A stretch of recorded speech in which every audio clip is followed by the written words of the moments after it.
আসসালামু আলাইকুম বন্ধুরা, আশা করছি আপনারা সকলে আল্লাহর রহমতে ভালো আছেন। আজকের ভিডিওতে আমি আপনাদের কাছে শেয়ার করব বাসলাবাদের বাসলামিং সম্পর্কে, তাই ভিডিওটি না টেনে সম্পূর্ণ দেখার অনুরোধ রইল। আর হ্যাঁ, আপনি যদি বাসের সুন্দর সুন্দর ছবি ও ভিডিও দেখতে চান তাহলে চ্যানেলটিকে সাবস্ক্রাইব করে পাশে থাকা বেল আইকনটি বাজিয়ে রাখুন, যাতে সবার আগে আপনার কাছে ভিডিওটি পৌঁছে যায়। তাহলে চলুন আজকের ভিডিওটি শুরু করা যায়। আজ আমরা কথা বলবো বাস লাভার নিয়ে। তার মনে প্রশ্ন জাগতেই পারে, আমরা বাস লাভিং করি কেন?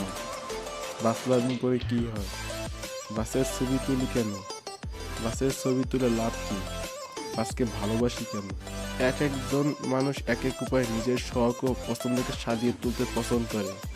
মানুষ ভেদে পছন্দ রয়েছে নানান সাদৃশ্য বৈসাদৃশ্য। ঠিক যেমন ধরুন, কিছু মানুষ আপনার আমার মতোই বাস পাগল। যেই বাসে মানুষ উঠার পর কোনোভাবে নামতে পারলেই বাসে, সেই বাসকেও কি আবার কেউ ভালোবাসতে পারে? তাহলে আমি বলবো হ্যাঁ, পারে। অনেকেই আছে যারা বলে, এত বাসের ছবি তুলি কেন? বাসের ছবি তুলে কি লাভ হয়? তোর মোবাইলে এত বাসের ছবি কেন?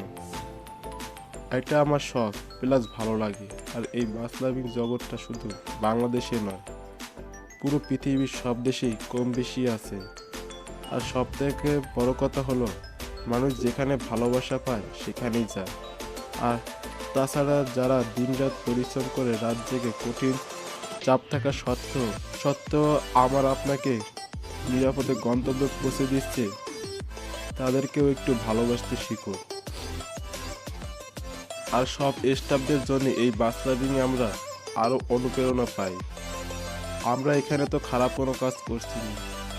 মনে রাখবেন, আর 10টা খারাপ নেশা থাকার থেকে একটা পাগলামি নেশা থাকা অনেক ভালো। আর সেই পাগলামি নেশাটা হলো এই বাস লাভিং, অন্য আর কিছুই না। তাই সবাইকে ভালোবাসতে শিখুন, আর সবার শখের জায়গাটাকে কটূক্তি না করে বরং সম্মান করুন। বাস লাভিং একটা শখ, এটা কোনো পেশা নয়। ভিডিওটি ভালো লাগলে লাইক, কমেন্ট ও শেয়ার করবেন। আর যদি নতুন বন্ধু হয়ে থাকেন তাহলে চ্যানেলটিকে সাবস্ক্রাইব করে পাশে থাকুন।